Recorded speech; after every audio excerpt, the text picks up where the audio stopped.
सभी को राधे राधे, जय श्री राम, जय श्री राधे कृष्णा, हर हर महादेव।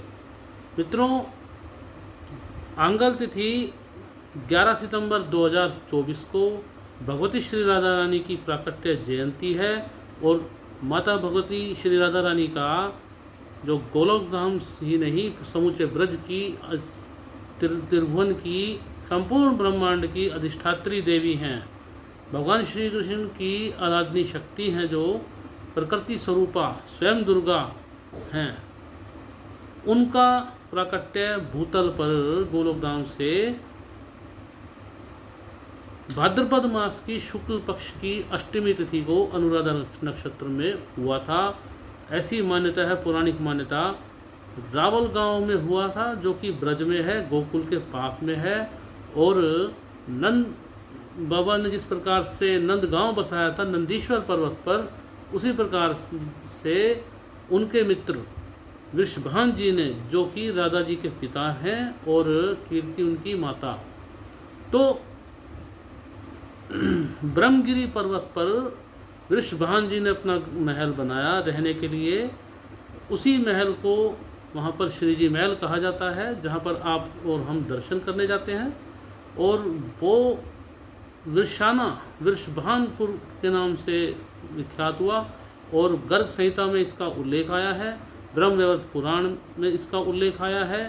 दूसरी बात यह है कि उसी से जो है वर्षाना वृषभान जी के नाम पर पड़ा और कालांतर वो परिवर्तित होते हुए नाम बरसाना से विख्यात हुआ।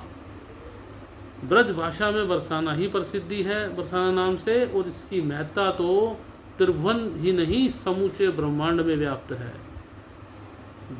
राधाष्टमी पर बहुत से भक्तगण बरसाना की परिक्रमा देते हैं, जो कि 2 घंटे की है। और बीच बीच में यहाँ पर जो समय जगह पड़ती है, हमने वीडियो डाला है, लिंक डिस्क्रिप्शन बॉक्स में डाल देंगे, आप दर्शन कर सकते हैं। इस दिन लोग भक्तों की ये मान्यता है और उनकी जो है लालसा रहती है कि राधाष्टमी पर बरसाना में धाम में परिक्रमा दें। तो मित्रों, जो नहीं दे सकते, जिनकी तीव्र इच्छा है, वो मानसिक परिक्रमा लगा सकते हैं, YouTube पर दर्शन कर सकते हैं। हमने वीडियो डाला है, वो दर्शन के माध्यम से आप लाभ उठा सकते हैं।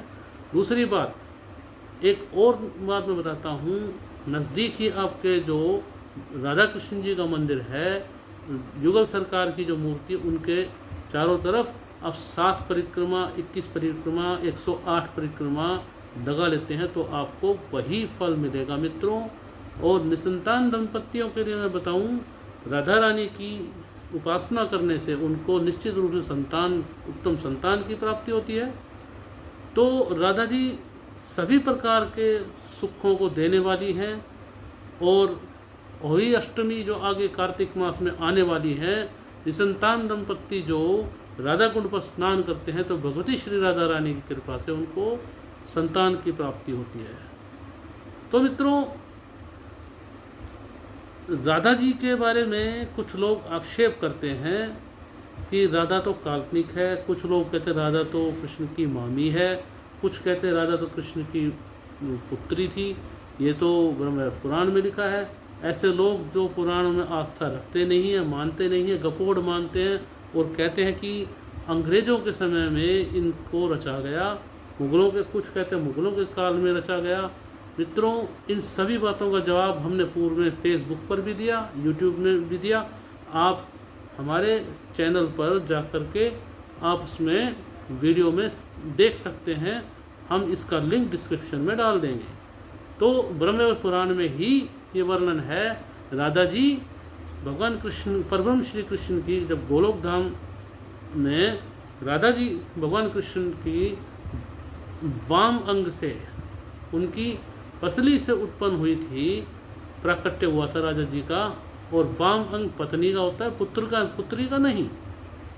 तो मनुस्मृति में प्रथम ही अध्याय में ब्रह्मा जी के दाहिने अंग से तो मनु महाराज की उत्पत्ति हुई और वाम अंग से उनकी पत्नी शत्रुपा की उत्पत्ति हुई। इसी प्रकार से आप देखें बृहदारण्योपनिषद में परब्रह्म की जो सहचरी प्रकृति, उनका प्राकट्य परब्रह्म के ही वाम अंग से हुआ, ऐसा वर्णन है।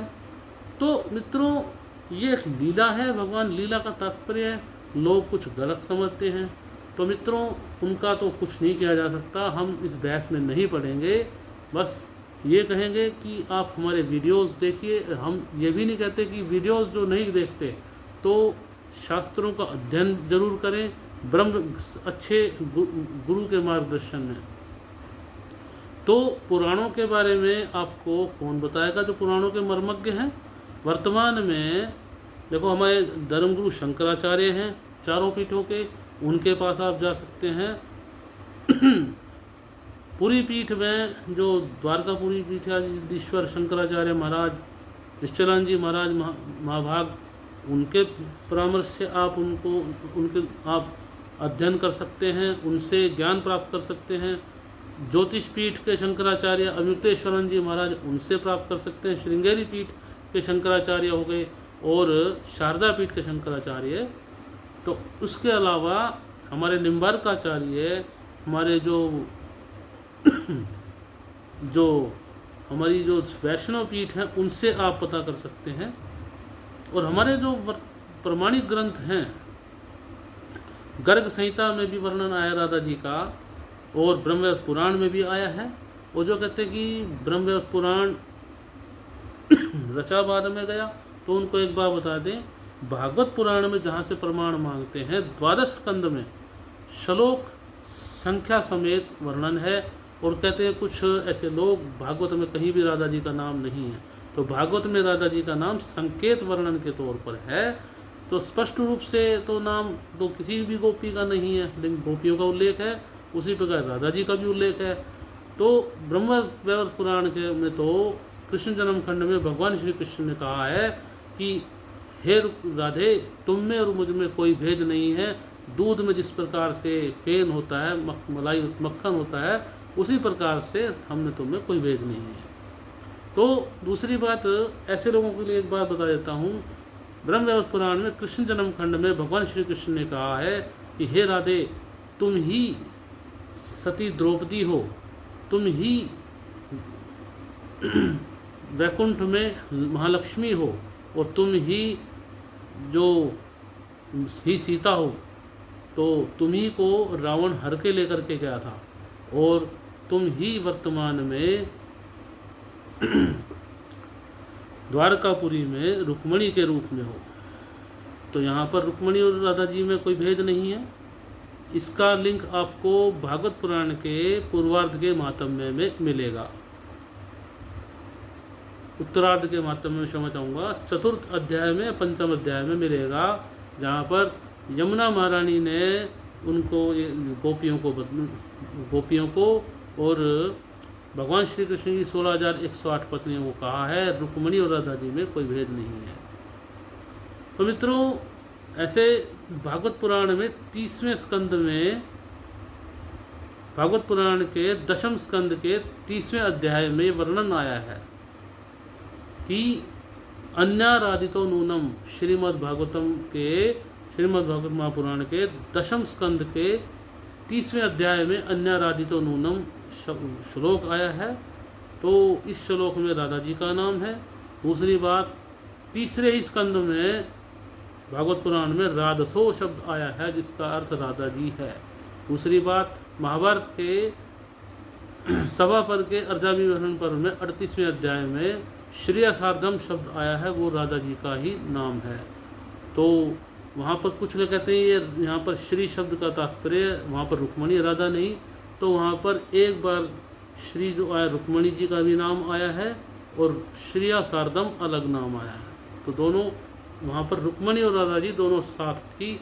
जब 16,108 पत्नियों के साथ में सत्यभामा जी को लेकर नरकासुर को मारकर भगवान श्री कृष्ण आए, तो उस समय रुक्मणी जी और उनकी जो पत्नी शिंशुमा और लक्ष्मणा, ये लक्ष्मणा दूसरी थी, जो सत्या आदि, और जो उनकी पत्नियां थी यशोदा जी के साथ, और श्री जी को लेकर के उनकी भगवान श्री कृष्ण का स्वागत करने पहुंची।